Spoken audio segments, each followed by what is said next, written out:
আরেকবার স্বাগত জানাই আপনাদের দর্শক এবং অবশ্যই শ্রোতা বন্ধুরা স্টেট কাট নিউজ রুম থেকে। প্রথমেই পরিচয় করিয়ে দিই, সুকান্তর মুখোমুখি সুকান্ত। সচরাচর এরকম ঘটনা ঘটে না।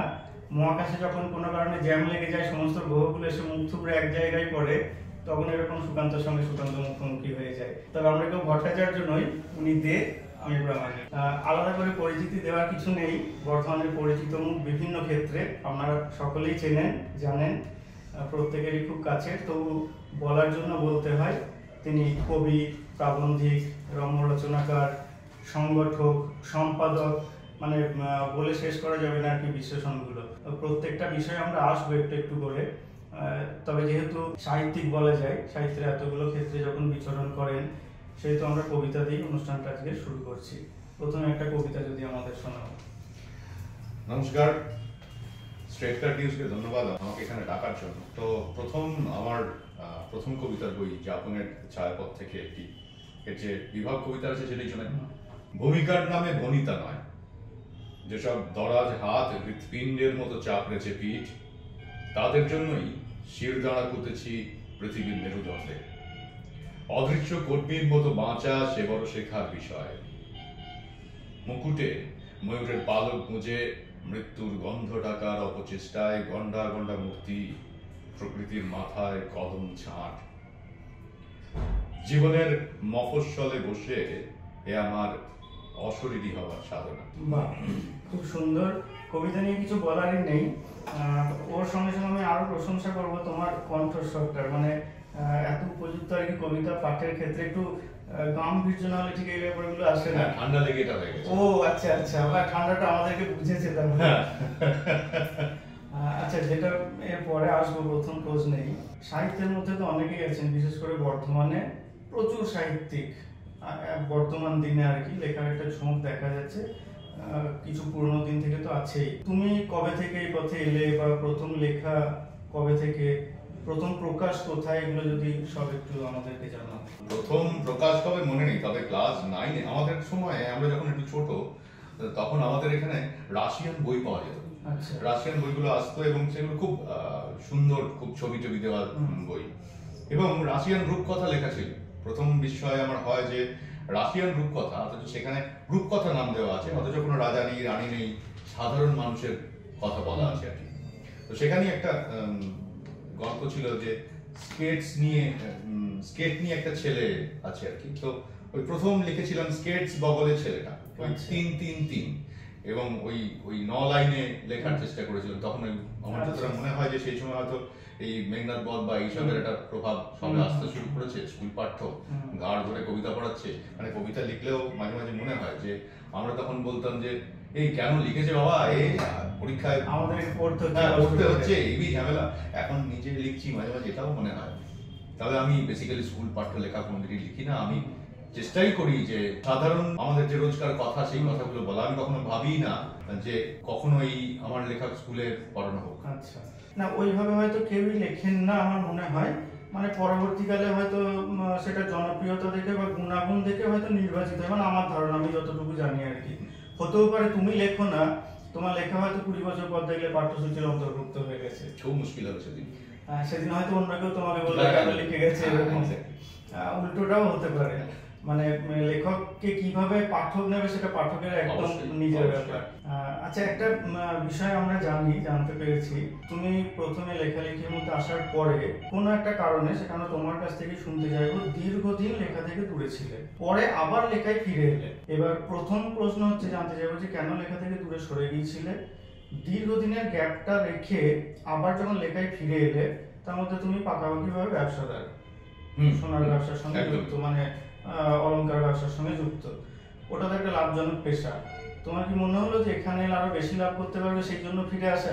হ্যাঁ, একদমই লাভ, কিন্তু শব্দটা LOV হয়ে গেল। ওটা বাংলায় ছিল, এটা ইংরেজিতে হয়ে গেল।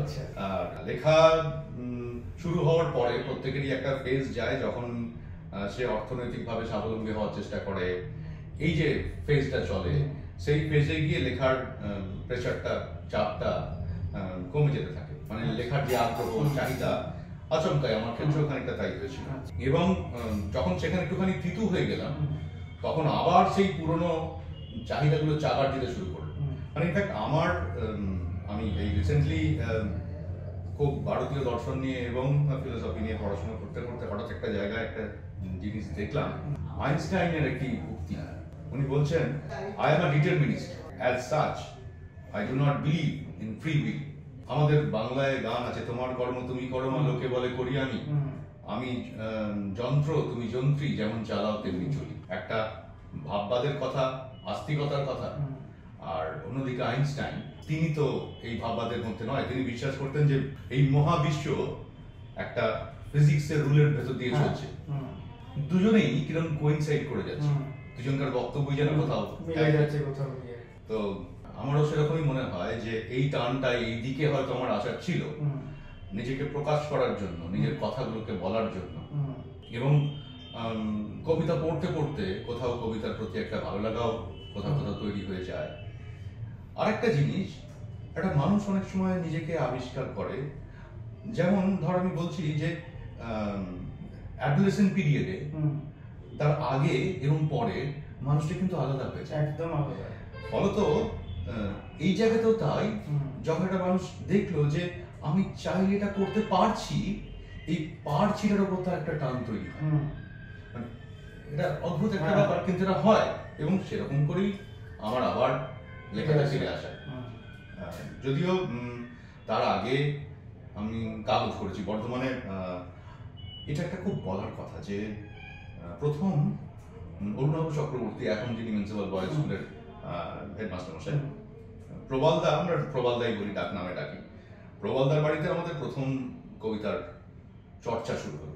আমি চর্চা বলব কারণ ওখানে যেটা হতো সেটা বহু জায়গার কবিতা, গল্প, কবিতা বিষয়ক প্রবন্ধ, লিটল ম্যাগাজিন, হাতে লেখা লিটল ম্যাগাজিন, এই সব নিয়ে সেখানে একটা আলোচনা চলত।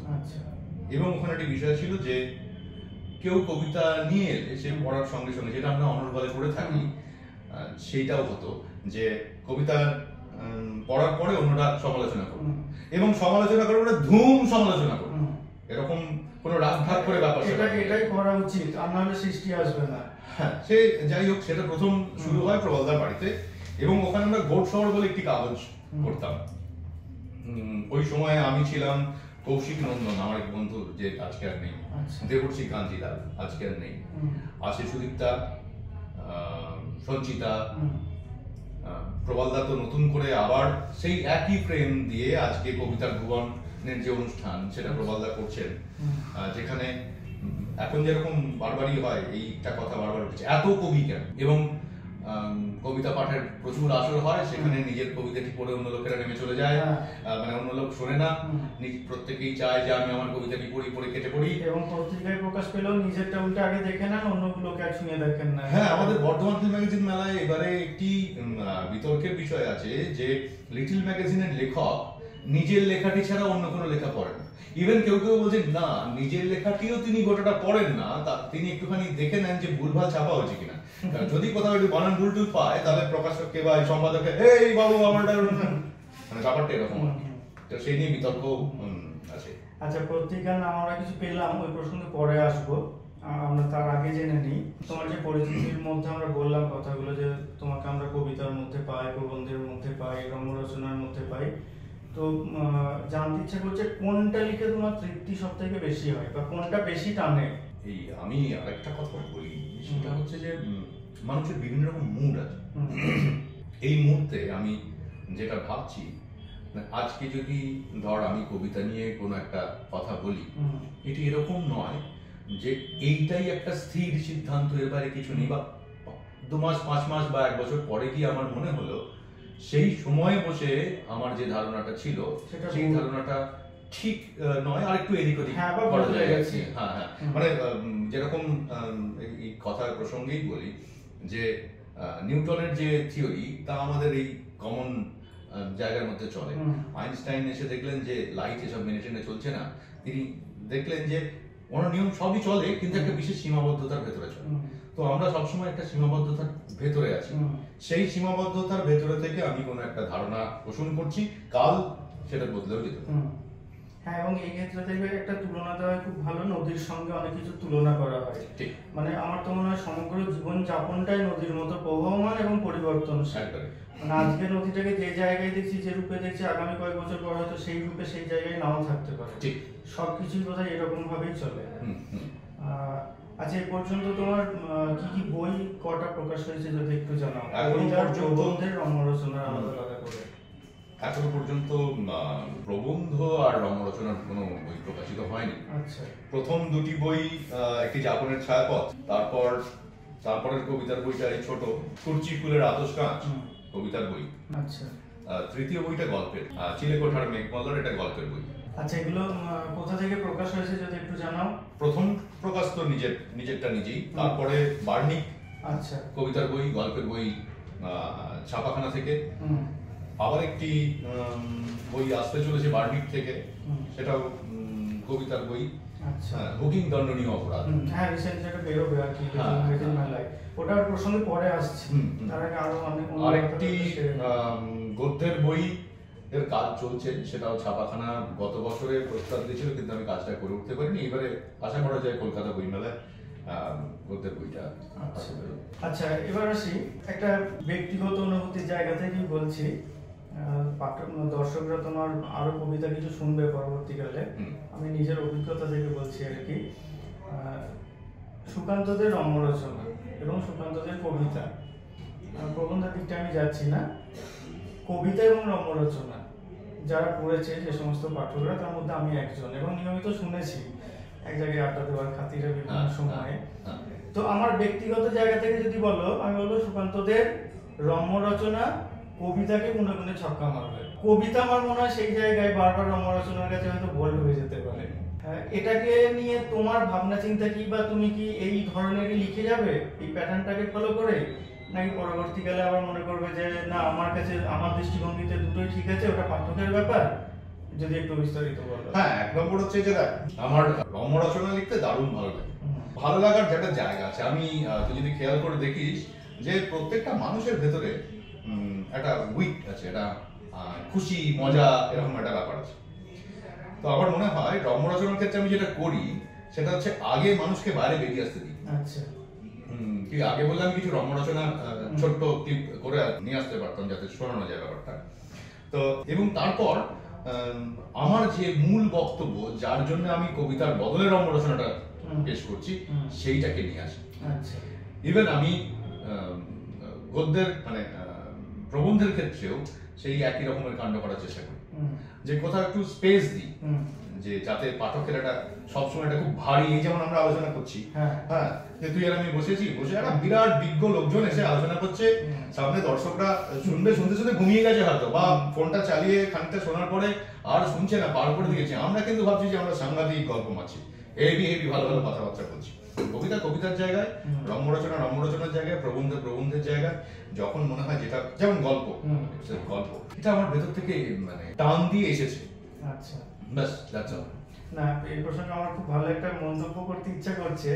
এই যে পাঠককে স্পেস দেওয়ার জায়গাটা বললে, মানে এটাকে অনেকটা মাছের চার ফেলার মতো, যে আগে আর কি তাদেরকে আমি কাছে নিয়ে আসি, এবার তারপরে হাতটা এমন ভাবে চালাবো আমি যে তারা চেষ্টা করলেও বাইরে বেরোতে পারবে না, সেই গন্ডিটার মধ্যে আটকে থেকে যাবে, পড়ে তারপর তারা যেখানে যাবে। হ্যাঁ, লেখা তো বেসিক্যালি খানিকটা তাই, যে পাঠককে যদি লেখক ধরতে না পারে তাহলে তো পেরিয়ে চলে যাবে। যদিও মানে কবিতা লেখার সময়, একমাত্র কবিতা লেখার সময় আমি কোনো পাঠকের কথা ভাবি না। আমার নিজের ভেতরকে খুঁজতে গিয়ে যা আসে আমার কাছে কবিতা তাই। এবং আমার মনে হয় আমি প্রথমে যা কবিতা লিখতাম, আজকে তার থেকে অন্যরকম কিছু কবিতা লিখি। মানে প্রথম বইয়ের যে কবিতা শুনিয়েছি তার মধ্যে একটাই কবিতা শুনিয়েছি। আচ্ছা, এবার আরেকটা কবিতা হলো, অনেকক্ষণ কথা হলো। এটার নাম ঝড় ভর্তি প্যাকেটের গল্প। আচ্ছা, অফিস ফেরত মেয়েটি আঙুলে টেনে ঝেড়ে ফেলে ঘাম, যেভাবে ইতিহাস ছোট ছোট সুখ দুঃখ ঝেড়ে ফেলে ফ্রেশ থাকতে চেষ্টা করে।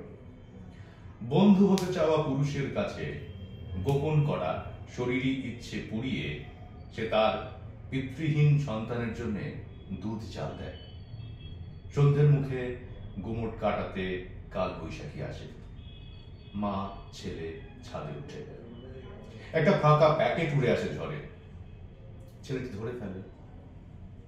হাওয়া ভর্তি প্যাকেটের মুখটা বন্ধ করতে করতে সে বলে, মা শিগগির দড়ি দিয়ে মুখটা বাঁধো। কেন রে? কাল বৈশাখীটা আমি রেখে দেব। ঝড়ের সাথে উড়ে যেতে গিয়ে থমকে দাঁড়িয়ে পড়ে মেয়েটির আঁচল। আকাশ থেকে একলা শঙ্খচিল বিধাতার কাছে পিতৃত্ব ভিক্ষা করে। বলার কিছু নেই। মানে প্রথম যে তুলনাটা দিয়েছো ঘামের সঙ্গে ইতিহাসের যে তুচ্ছ ঘটনাগুলো, মানে এরকম যদি সমস্ত ঘটনা ইতিহাসে থেকে যেত পৃথিবীটা হয়তো অন্যরকম হয়ে যেত। মানে এইভাবে মেঘ ঝরি ঝরি ইতিহাস নিজেকে স্লিম রাখতে চাই, অনেক কিছু হয়তো ভাব চলে যায়, অনেক মারাত্মক ঘটনা। খুব সুন্দর। সুকান্ত দেব স্পিডের সঙ্গে অঙ্গাঙ্গিভাবে যুক্ত। স্পিড কি, সুকান্ত তার কাজ কি, কেন স্পিডে আসা, এই সমস্ত বিষয়গুলো আমরা দর্শকদের জন্য একটু জানতে চাইব। স্পিড আমার কাছে চোখ খুলে দেওয়ার একটা জায়গা। আমার নিজের জীবনে 2004-এর 2 জুন আমরা রেজিস্ট্রেশন করি। আমরা তার আগে অ্যাকচুয়ালি আড্ডা মারতাম, আমরা নিজেদেরকে বলতাম দিশেহারা। তো সেই দিশেহারা একসঙ্গে আড্ডা মারতাম এবং আমাদের মনে হলো যে কোনো কারণে আমরা অনেক বেশি পেয়েছি এবং আমরা বেশি পেয়েছি বলে কিছু মানুষের কাছে কম আছে, তো আমরা যদি ফেরত দিতে পারি, সেই জায়গার থেকে স্পিড তৈরি হয়েছে। ইন শর্ট বলি আর কি। তো আজকে স্পিড বর্ধমান, মানে এখন পূর্ব পশ্চিম বর্ধমান ভাগ হয়েছে, কুচবিহার, মুর্শিদাবাদ, এতগুলো জায়গায় কাজ করে। স্পিড আমাকে সমাজকে দেখতে শিখিয়েছে, এট দ্য সেম টাইম আমাকে ভাবতে শিখিয়েছে একজন সামাজিক মানুষ, মানুষের দায়িত্ব, মানুষের কর্তব্য, এইটাও কিন্তু স্পিড আমাকে ভাবতে শিখিয়েছে। আর একটা সবচেয়ে বড় কথা, আবার আমি ওই কথাটা বলবো যে আমরা ওই সেম মাইন্ডের বন্ধুগুলো যদি এক জায়গায় না হতাম, আমি, তাপস, কৌশিক, অখিলেশ, সৌমিত্র, কৃষ্ণেন্দু, এইটা কেন হয়েছে, কি করে হয়েছে আমি জানি না। এবং যেদিন আমরা শুরু করেছিলাম একটা ছোট্ট কৃষ্ণেন্দুর একটা ভাড়া, কৃষ্ণেন্দুর পরিত্যক্ত একটি বাড়ি, রং করে একটি ঘর, দুটো ঘরকে নিয়ে আজকে স্পিড এই জায়গায় আসবে কখনো ভাবিনি, মানে এরকম করে ভাবিনি, কিন্তু কোথাও একটা স্বপ্ন থাকছিল প্রত্যেকের ভেতরে ভেতরে। সবচেয়ে বড় কথা হচ্ছে যে কোথাও আটকায় না, যদি সৎ উদ্দেশ্য থাকে এবং সেই জায়গায় দাঁড়িয়ে থাকতে পারে মানুষ। আচ্ছা, এই স্পিডে কাজ করতে গিয়ে যে অভিজ্ঞতাগুলো, সমাজকে সামনে থেকে দেখা, সেইগুলো কি লেখার মধ্যে উঠে আসে বা লিখতে সাহায্য করে? লিখতে সাহায্য করা শুধু না, অনেক সময় মানে লেখা ঠেলে, মানে সেটা লিখতে জোর করে লিখতে বলে আর কি, এরকম একটা ব্যাপারও হয় আর। মানে রানীদের ভিক্ষে সকাল, রানীদের ভিক্ষের চা, রানীদের ভিক্ষের ভাত, রানীদের ভিক্ষে বাঁচা। ভিক্ষে রেলগাড়িতে দড়ি বাঁধা ছেঁড়া জামা, আপ ডাউন রেলগাড়িটাই রানীদের ভিক্ষে পাড়া। 8 রানী গুটখা ধরে, 9-তে খাঁকি বিড়ি, 10-এ মদ ধারা পাতে, 11-এ বয়স চুল। কাপড় মুড়ে ডেনড্রাইট, মুখে পুরে ঝেড়ে মারে টান, তবু রানী বেঁচেই থাকে, রানীদের কইয়ের প্রাণ। জানে না বাবাকে তার, মা কেন দৌড়ানি, স্টেশনের প্ল্যাটফর্মটা কেন তাদের বসত বাড়ি। তবু রানী স্বপ্ন দেখে, সেও রোজ স্কুলে যাচ্ছে, কর্কশ পৃথিবীটা তার দিকে চেয়ে হাসছে। তবু রানী স্বপ্ন দেখে, তারও ঘর হয়েছে, সেখানে শীতের রাতে মা মেয়ে ঘুমিয়ে আছে।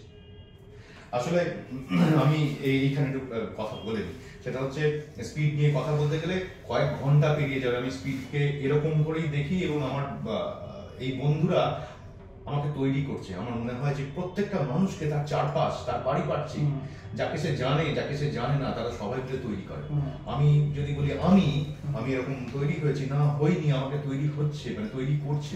ইভেন তুই আর আমি কথা বলছি যে এই যে ইন্টারভিউটা নিচ্ছি, আমি ভাবছি এটা কিছুই নয়, একটা ইন্টারভিউ, সারা একটা এন্টায়ার জীবনের ভেতরে আধ ঘন্টা সময় কিছুই বা কি এসে যায়, বাট এটা আমাকে তৈরি করছে। মানে এখানে তো এই প্রসঙ্গে, এই কবিতার প্রসঙ্গে আলাদা করে প্রশংসা না করে আমি এইটুকু শুধু বলতে পারি যে লেখার জন্য শুধু কাগজ কলম নয়, বোধহয় স্পিডের মতো একটা সংগঠনকেও দরকার এরকম একটা লেখা বের করার জন্য, মানুষের চোখ খোলার জন্য দরকার। আর এটা খুব যন্ত্রণা থেকে, মানে আমাদের যে ওপেন সেন্টার প্রজেক্ট আছে যেখানে 25টি বাচ্চা থাকা খাওয়া চিকিৎসা ইত্যাদি বন্দোবস্ত আছে, তার আগে আমরা একটা যে ইনোভেটিভ চ্যালেঞ্জ ফান্ডের কাজ করতাম। এটা কিন্তু আমরা যেটা করি সেটা কিন্তু অনলি ফর বয়েজ, মেয়েদের জন্য নয়। অথচ এখানে আছে রানীর কথা, একটা ছোট্ট পাড়া মেয়ে যার সেই অর্থে কিছু নেই, সে আমাকে বলেছিল আমি নেশা করা ছেড়ে দেবো যদি তোমরা আমাকে আর আমার মাকে এই ঘরটাতে থাকতে দাও। কিন্তু আমাদের সেই অ্যাকোমোডেশনের ব্যবস্থা করার ক্ষমতা তখন ছিল না, ফলে পরে আবারও এই জায়গাটা শুরু হয়। আচ্ছা, মানে এখন কি ওই রানীর বর্তমানটা কেমন আর কি? রানীর বর্তমান কখনোই খুঁজে পাওয়া যায় না, রানীদের বর্তমান খুব খারাপ। আচ্ছা, রানীরা আসে, রানীরা ভ্যানিশ হয়ে যায়, ছেলেরাও আসে, ছেলেরা ভ্যানিশ হয়ে যায়। তবে আজকের দিনে দাঁড়িয়ে গভর্নমেন্টের অনেক অনেক বেশি ইনিশিয়েটিভ আছে, আমি এটা বলবো যে প্রচুর বাড়তি ইনিশিয়েটিভ আছে, তুলনামূলকভাবে আমরা এগোচ্ছি, এই দিক থেকে অন্তত এগোচ্ছি। আচ্ছা, তোমরা আরো এগিয়ে চলো, স্পিডকে এগিয়ে নিয়ে চলো আর কি, এই প্রার্থনা থাকলো আমাদের পক্ষ থেকে। আচ্ছা, এবার একটু পত্রিকায় আসি আবার। তুমি অনর্গল পত্রিকার সঙ্গে এবং পাশাপাশি আরো বিভিন্ন পত্রিকার সঙ্গে যুক্ত। এই প্রসঙ্গে আলাদা করে কোনো প্রশ্ন করব না, তুমি তোমার মতো করে বলো পত্রিকাগুলোই তোমার সংযুক্তির ব্যাপারে। আচ্ছা, অনেকক্ষণ ধরে খুব সিরিয়াস কথা বলছি আমি, তার আগে আমার একটা রচনা খুঁজে ছোট্ট করে একটুখানি অংশ আমি বলছি। আমি তো চাইছিলাম রচনা হোক, ল্যাঙ্গুয়েজটা যাতে বোঝানো যায়। এটার নাম হচ্ছে উৎসবের মাঠে এগ্রিকালচার। আচ্ছা, সকালে সবেমাত্র হাজমা খালি করে মেজাজে শরীফ হয়ে বাথরুম থেকে বেরিয়েছি। খবরের কাগজটা পিতা ধর্ম পিতা স্বর্গর দখল মুক্ত হয়েছে কিনা বোঝার জন্য এগুচ্ছি, ঠিক সেই সময় বেড়ালে রাস্তা কাটার পর ট্রাক ড্রাইভারের মতো ক্যাঁচ শব্দে ব্রেক কষতে হলো। শ্বশুরের তৃতীয় সন্তান লেডি আউলের মতো মুখ করে একটা 9 দিনের অনুষ্ঠান সূচি হাতে ধরিয়ে বললেন, আজ আমরা যাচ্ছি, আর কবে কবে যাব সেটা পরে জানাবো। একে শনিবার হাফ বেলা পার করলে ছুটি, কমোডে বসে গালে হাত বুলিয়ে দেখে নিয়েছি ফসল কাটা জমির মতো আলতো দাড়ি, না কাটলেও চলে। চান করা নিয়ে চাপ নেই, গিজারটা লেগেছে গত মাসে। বন্ধুদের সঙ্গে ঠেক মারার জন্য দিল মাঙ্গে মোড় বেজে বেজে উঠছে। ঠান্ডা পড়েছে, মাসটা ডিসেম্বর। মনে পড়লো সেবারে সোমলতা গাড়িতে এসে যেই গিয়েছেন, শুনে তার বাড়লো রক্তচাপ, দেখিয়ে সুমনার ফটোগ্রাফ, বোকা হাসি হেসে চাইলো মাপ চূড়ান্ত। কেঁদে কেসে লাঞ্চের 12টা 1, ফাঁড়ি থেকে হাজরা করলাম ব্যাগ, চেনা পথঘাট দিচ্ছিল ম্যাক। সুকান্ত, তুইও সুকান্ত। আমি সঙ্গে সঙ্গে শ্বশুরের বেটির হাতটা তুলে বললাম, দেখো তো চিনতে পারো কিনা। জনতার হই হইতে সেসব চাপা পড়ে গেল। বউ একটা চিমটি কেটে বলল, সুন্দরী দেখলেই যেভাবেই হোক তার চোখে পড়তে হবে। আশ্চর্য, পুরুষ মানুষের সঙ্গে হুলো বেড়ালের কোনো তফাৎ নেই। দুধটা মাছটা তুলে নেওয়ার জন্য সারাক্ষণ ছ্যাঁকছক। আর আমাদের মেয়েদের মনও বিধাতা মাখন দিয়ে তৈরি করেছেন, উষ্ণতা পেলেই গলে যায়। মনে মনে হলো মাখন না মার্জারি। বিয়ের আগে বাবার বন্ধু অ্যাস্ট্রোলজার বিশু কাকা বললেন, ক্যাটচাই ধারণ করতে হবে, ফাঁড়া আছে। উনি জানতেন না আমার বউ বিড়ালাক্ষী মানে কটা। মানে ততদিনে আমার জীবনে মার্জার ইন মানে আইলেন মার্জার ইন হয়ে গেছে। জোড়া ক্যাটসাইয়ের আলোক বিচ্ছুরিত হচ্ছে, ওইসব পাথরে কিছু হবে না। আমি এটাই বলতে চাইছিলাম, মানে সুকান্তদের রম্য রচনা একটা অন্য জগৎ এনে দেয় সামনে আর কি। হ্যাঁ, আমি এর প্রসঙ্গে আছি। পত্রিকার প্রসঙ্গে আছি। পত্রিকা প্রথম তো ঘোড়সওয়ার করতাম আমরা। ঘোড়সওয়ার একটা কাগজ, বড় কাগজ আর কি। ঘোড়সওয়ার করতাম, বইমেলার মাঠে দাঁড়িয়ে ঘুরে ঘুরে কবিতার কাগজ বিক্রি করেছি। মাত্র দাম ছিল 2 টাকা, সেটা 1998-99। তারপরে অনেকগুলো দিন আমার গ্যাপ, তারপরে আবার লেখা শুরু। এবং এই প্রসঙ্গে আমাকে প্রথমেই একজনের নাম বলতে, তিনি হচ্ছেন কার্তিক গঙ্গোপাধ্যায়। কার্তিক গঙ্গোপাধ্যায় না থাকলে বর্ধমানের অনেকেরই হয়তো লেখাপত্র মাঝখানে থেমে যেত, কিন্তু উনি ক্রমাগত খোঁচাতেন এবং আমাকে একদিন রাস্তায় ধরে ফেলেছেন। আমি দেখলে পালাতাম এক সময়, এবং একদিন ধরে ফেলে বললেন, তুমি কারো সন্তান, কারো স্বামী, কারো বাবা, তখন ছেলে হয়ে গেছে। আমি তার সঙ্গে কবে ঘর করবো? তো কার্তিক কাকু, এবারে আমার নতুন যে বইটা বেরোচ্ছে সেটা কার্তিক কাকু, উৎপল দা মানে উৎপল সাহা, কবি উৎপল সাহা, পম্পা দাসকান্ত কবি, আর আমাদের কার্তিক কাকু, উৎপল দা, প্রবাল দা, পম্পা দাসকান্ত, আর সাহিত্য সভা চক্রবর্তী। আর আরেকটা দিক হচ্ছে বর্ধমান লিটল ম্যাগাজিন মেলা। আগামী 22, 23, 24 এই মাসেরই বর্ধমান লিটল ম্যাগাজিন মেলা আসছে হই হই করে বর্ধমানের টাউন হলের মাঠে। 2016 থেকে শুরু হয়েছে, চলছে। এবং এই কদিনে আমরা দুটো কলেজে সেমিনার করেছি এবং সেখানে গিয়েও আমরা যেটা বলতে চেয়েছি যে সিলেবাস এবারে আমি গায়ত্রী চক্রবর্তী বিভাগের অ্যাফার্মেটিভ সাবজেক্টের সঙ্গে মিক্স করে একটা কথা বলছিলাম, মানে ওদেরকে একটা কথা প্রসঙ্গেই বলে ঝট করে ওদেরকে আমি একটা উদাহরণ দিয়েছিলাম যে সাবঅল্টার্ন বলে গ্রামসির যে থিওরি আছে সেখানে উনি চাষিবাসীদেরকে রেখেছেন, তার সঙ্গে গায়ত্রী চক্রবর্তী যোগ করলেন অচ্ছুতদের এবং মহিলাদের, এবং সেখানে তারপরে আমি বললাম যে চাষিবাসীর সঙ্গে তোদের কি সম্পর্ক। তো দুটি সমীক্ষার কথা বললাম, একটি হচ্ছে যে লাস্ট 10 বছরে আমাদের ভারতবর্ষে 1,12,000 চাষি সুইসাইড করেছে, এবং আরেকটি সমীক্ষা দা হিন্দু থেকে দেখালাম যে গত বছরে প্রায় প্রতি ঘন্টায় আমাদের দেশে মানে প্রতিদিনই আমাদের দেশে 28 জন ছাত্রছাত্রী সুইসাইড করে। তো দুটো সংখ্যা এত কাছাকাছি হয়ে গেল। হ্যাঁ, এবং ওদেরকে ওটাই বলতে চাইলাম যে আজকের দিনে দাঁড়িয়ে যদি মানে যেখানে স্টুডেন্টরা এত বিপন্ন সেখান থেকে যদি বেরিয়ে আসতে হয় তাহলে কিন্তু একটাই রাস্তা পড়াশোনা করা, বই ঘাঁটতে হবে এবং নিজেকে প্রকাশ করার জন্য আমি কোথায় বাঁধা আছি, মানে ধর ওই গল্পটা শুনেছিস কি গাধার গল্পটা? হ্যাঁ, 3টে গাধা ছিল, হ্যাঁ সেটা তো দর্শকদের বলা যায়। হ্যাঁ হ্যাঁ, মানে একটি ধোপা গেছে 3টে গাধা নিয়ে কাটতে, তো নদীর ধারে গেছে, গিয়ে দেখছি যে দুটো গাধাকে বাঁধার মতো দড়ি আছে আর একটা গাধাকে বাঁধার মতো দড়ি নেই। তো ভাবছি কি করবো, তাহলে দুটো গাধাকে মেরেছে আর একটা গাধা কি করে বাঁধবো, দড়ি নেই, ছটফট করছে। তো এরকম সময় একজন বয়স্ক লোক এলেন, তাকে বলছেন যে আচ্ছা এই তুমি এত টেনশন করছো কেন? বলে এই গাধাটাকে বাঁধা দড়ি নেই। বলছে এটা তো গাধা, তুমি এক কাজ করো, অন্য দুটো গাধাকে যেরকম করে দড়ি বাঁধার মতো করেছো সেরকম করো। তা হবে পরে করো না রে ভাই। তো সে করলো, করার পরে কানটা ধরে টানো, এরকম কানটা ধরে টেনেছো, এটা আমার কান না, গাধার কান না। তো দেখছি গাধা নড়ে না। তো সেই যথারীতি জামা কাপড় কেচে অনেক ঘন্টা কয়েক ঘন্টা কাটিয়ে এসেছে, এসে গাধার দিকে সব জিনিসপত্র চাপিয়েছে, চাপিয়ে গাধা নিয়ে যাচ্ছে। 3 নম্বর গাধা নড়ে না, ডান কান ধরে টানছে নড়ে না, বাঁ কান মজড়াচ্ছে নড়ে না, 2 হাত ধরে টানছে, দুটো দিয়ে টানছে, গাধা নড়ে না। তো সে বলছে লোকটা তো আমরা জাদুটনা করে দিয়ে গেছে। সেরকম সময় লোকটা আবার আসছে, তাকে বলছে আরে মশাই জাদুটনা করে দিয়ে গেছেন, গাধা নড়ছে না। বলছে ওরে পাগলা, তুই কি গাধাটা তো খোল, তাহলে বাঁধা নেই খুলবো কেন? বলছে যে আরে পাগলা ছেলে, তো তুই জানিস বাঁধা নেই, গাধাটা তো জানে না। এই পৃথিবীতে এই মহাবিশ্বে আমরা কিরকম করে বাঁধা আছি এবং এই দড়িটা যে কিরকম করে আমাদের গলায় বাঁধা আছে আমরা জানি না, বেসিক্যালি আমরা কাছাকাছি তাই জানি। যাই হোক, এটা হচ্ছে গল্পটা। ঠিক আচ্ছা, মানে তোমার কাছে পত্রিকার কথা তুললাম এই কারণে আরো আর কি অনর্গল নিয়ে তোমার কাছে একটু বিশেষভাবে জানার ছিল, যদি আরেকটু ডিটেইলসে বলো। আচ্ছা, শর্ট করে বলি। অনর্গল একটি পত্রিকা, যে পত্রিকাতে আমি জয়েন করেছি পরে। অনর্গল পত্রিকা ছিল সাহিত্য সভায় আমাদের স্বর্গীয় রমেশ চন্দ্র তালুকদার, তিনি কতগুলো ছেলেকে নিয়ে এসেছিলেন, দুটো ছেলেকে নিয়ে এসেছিলেন, একটি অমর্ত্য একটি সুশোভন।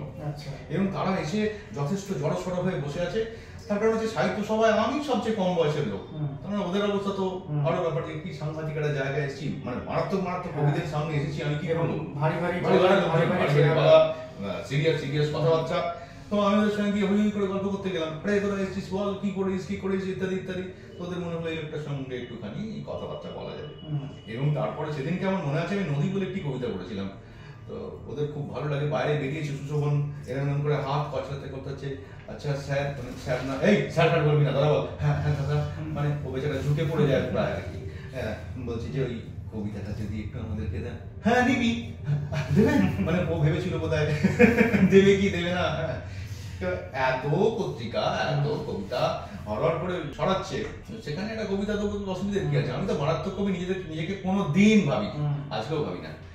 একটু চেহারাটা এরকম তো, আর মাথায় ছাউনি নেই একবারে, ওটা পাঠক ঠিক করে। ইভেন না, আরেকটা ঘটনা হচ্ছে যে আমাকে যদি কেউ বড়দেরকে যখন প্রণাম করি না, তারা আশীর্বাদ করলে আমি বলি শুনুন, এই আশীর্বাদ খুব দামি জিনিস।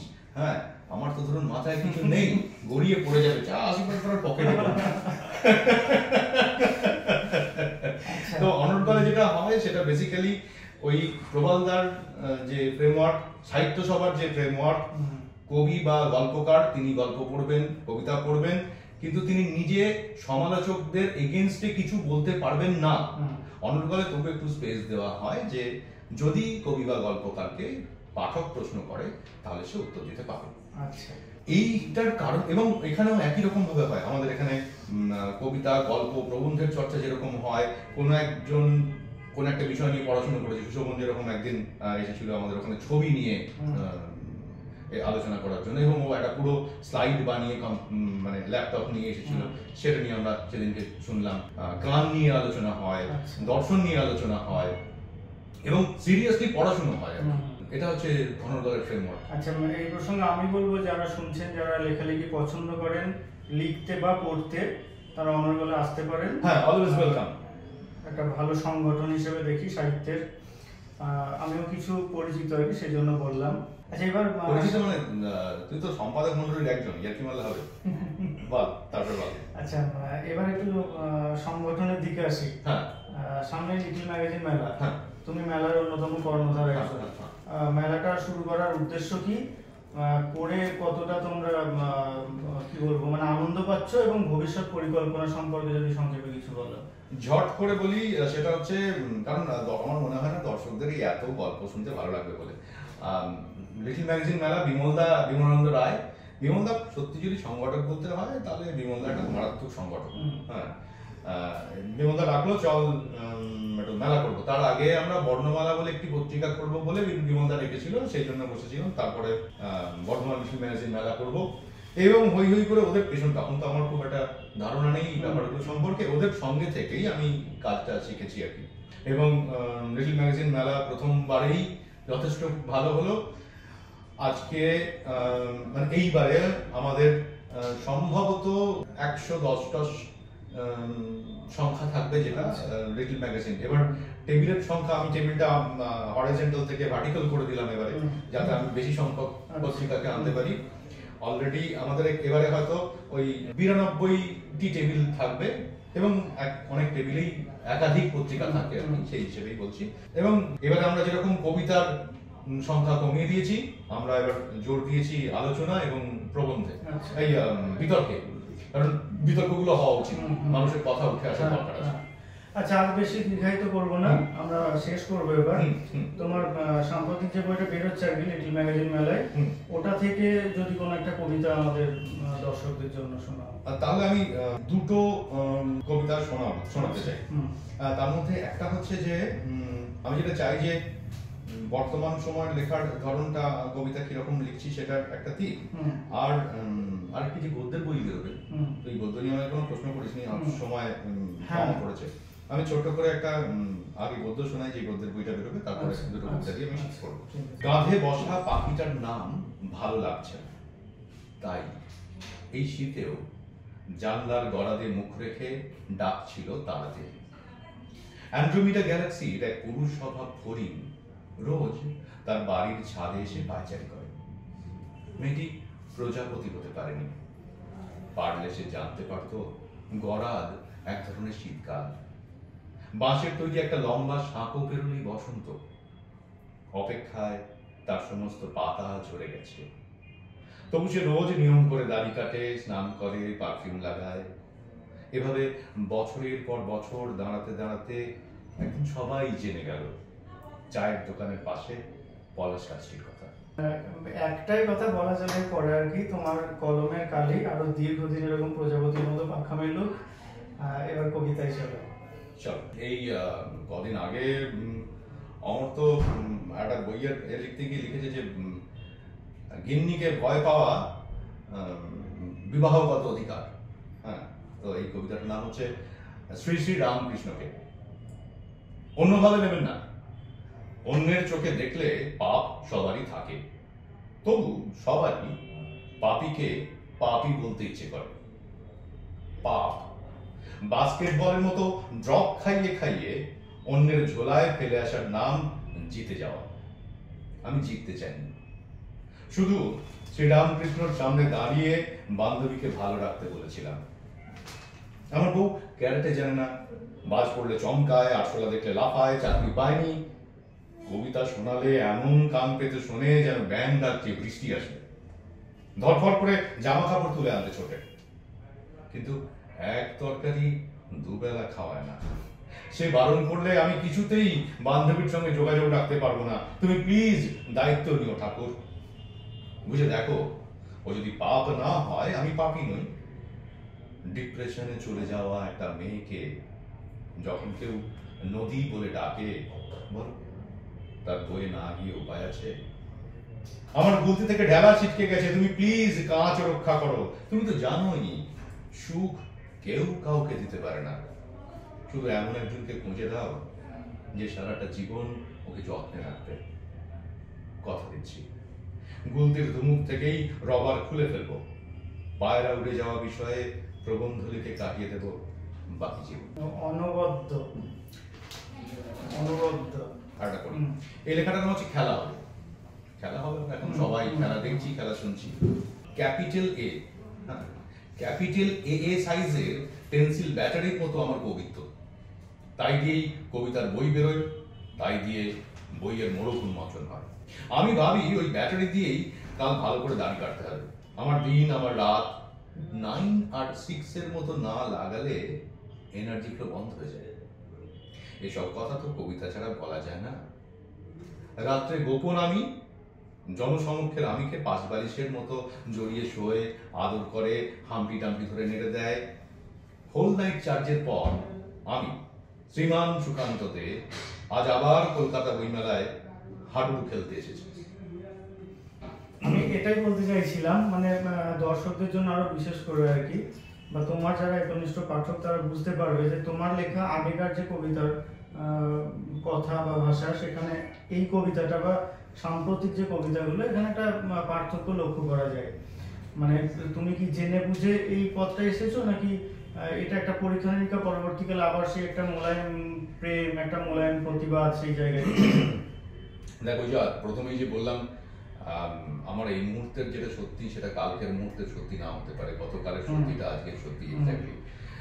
এখন কবিতা লিখতে লিখতে যেটা মনে হলো যে একই রকম ভাবে তো চলে না, মানে চারপাশে সবাই কবিতা লিখছি, কবিতা নিয়ে বলার চেষ্টা করছি, কবিতা কিছু বলার চেষ্টা করছি। রানী কবিতাটা লেখার পর কি রানীদের জীবনে কোনো উন্নতি হয়েছে? তাহলে আলটিমেটলি কবিতা দিয়ে কিছু হচ্ছে না। তাহলে আমরা কি তাহলে ক্লাউন? কবি কি তাহলে একজন ক্লাউন? এই জায়গা থেকে আমি আমার প্রতিবাদটাকে, যাতে এমন শব্দর আমার প্রয়োজন পড়লো যাতে আমি নিজেকে প্রকাশ করতে পারি, মানে আরো শানিত করা। হ্যাঁ, শানিত করা ঠিক বলবো না, মানে আমি বলছি যে ফ্রেমটা দিয়ে আমি পৃথিবীকে দেখছিলাম, মানে ধর আমাদের সামনে এই ক্যামেরা রাখা আছে, এই ক্যামেরাতে একটা ফ্রেমকে দেখছে, এই ফ্রেমের বাইরে তো গোটা জগৎ চলছে, কোথাও হালকা গাড়ির আওয়াজ আসছে, আমার মনে হলো যে এই ফ্রেমটাকে ভেঙে কতটা দিতে পারি, কতটা বাড়তি স্পেস আমি এর ভেতরে নিয়ে আসতে পারি, সেই চেষ্টা থেকেই। আচ্ছা, অনেক কিছু জানা গেল, অনেক কিছু জানানো গেল, আজকের মতো শেষ করি তাহলে। ঠিক আছে, আবার একবার ধন্যবাদ, নমস্কার। এতক্ষণ আমি সঙ্গে ছিলাম সুকান্ত প্রামাণিক।